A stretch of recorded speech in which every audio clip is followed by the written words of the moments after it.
UPPCS current news में आपका स्वागत है। आज का हमारा विषय है विश्व ओजोन दिवस 2025। तो आइए सबसे पहले चर्चा के बिंदुओं पर ध्यान देते हैं। सबसे पहले बात करेंगे ये चर्चा में क्यों है, ओजोन दिवस के बारे में, ओजोन दिवस के इतिहास के बारे में, ओजोन के बारे में और अंत में होगा एक अभ्यास प्रश्न। तो आइए सबसे पहले बात करते हैं ये चर्चा में क्यों है। हर वर्ष 16 सितंबर को विश्व ओजोन दिवस मनाया जाता है।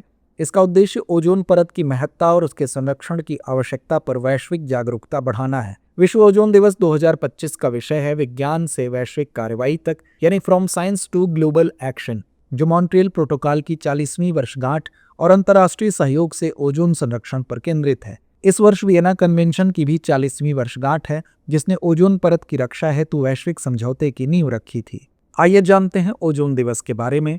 इसका उद्देश्य पृथ्वी की प्राकृतिक छतरी ओजोन परत की रक्षा करना है। 2025 की ओजोन दिवस थीम इस बात पर बल देती है कि कैसे वैज्ञानिक शोध के आधार पर मॉन्ट्रियल प्रोटोकॉल जैसा ऐतिहासिक समझौता बना, जिसने ओजोन क्षयकारी पदार्थों को समाप्त करने के लिए वैश्विक सहयोग को वास्तविकता में बदला।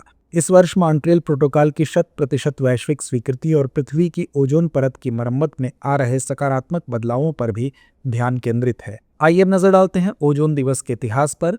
1913 में ओजोन परत की खोज फ्रांसीसी वैज्ञानिक फैब्री और बुइसन ने की थी। 1985 में अंटार्कटिका के ऊपरी ओजोन छिद्र की पहचान के बाद ओजोन क्षरण को लेकर वैश्विक चिंता बढ़ी। 16 सितंबर 1987 को मॉन्ट्रियल प्रोटोकॉल पर हस्ताक्षर किए गए और यह ओजोन नाशक रसायनों CFC, HCFCs आदि के प्रयोग को नियंत्रित करने वाला पहला अंतर्राष्ट्रीय समझौता है। बता दें कि संयुक्त राष्ट्र ने वर्ष 1994 में 16 सितंबर को अंतर्राष्ट्रीय ओजोन संरक्षण दिवस घोषित किया था। आइए जानते हैं ओजोन के बारे में। ओजोन यानी O3 एक गैस है जो धरती की समताप मंडल में 10 से 30 किलोमीटर की ऊंचाई पर पाई जाती है। यह सूर्य की हानिकारक UV किरणों को अवशोषित करके त्वचा कैंसर, मोतियाबिंद और पारिस्थितिक असंतुलन से रक्षा करती है।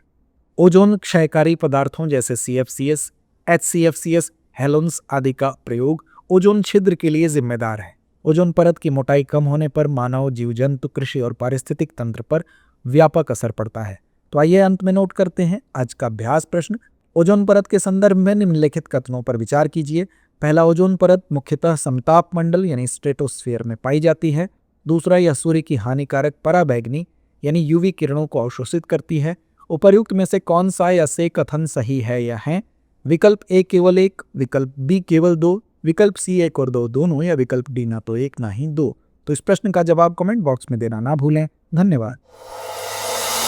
अब एग्जाम की तैयारी को और बेहतर करने के लिए हमारे चैनल को लाइक, शेयर और सब्सक्राइब करना ना भूलें।